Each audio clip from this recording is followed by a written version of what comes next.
IFM News. IFM News. IFM News. Lokal. May paimay ti Sangaribu a Pisos, karagiti senior citizen na itiili a Marcos, kalpasan nga agparehistro dagitoy nga isudan ket pasat ti asosasyon.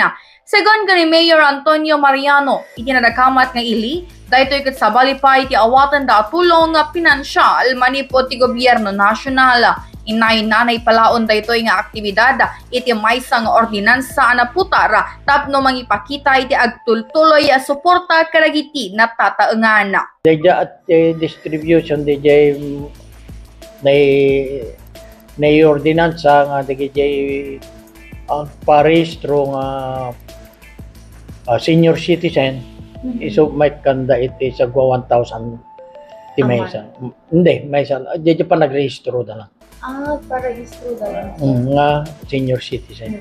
Then, taganto ti kaslang ti ikwadas per quarter nga social pension da ka siya. Akat no anan to dayja kwadan to ti national ison to dayja.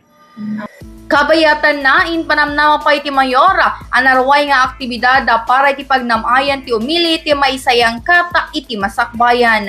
Para iti IFM News, Idol Bernadette Toledo, Tatak, IFM. IFM News. IFM News. IFM News. Lokal.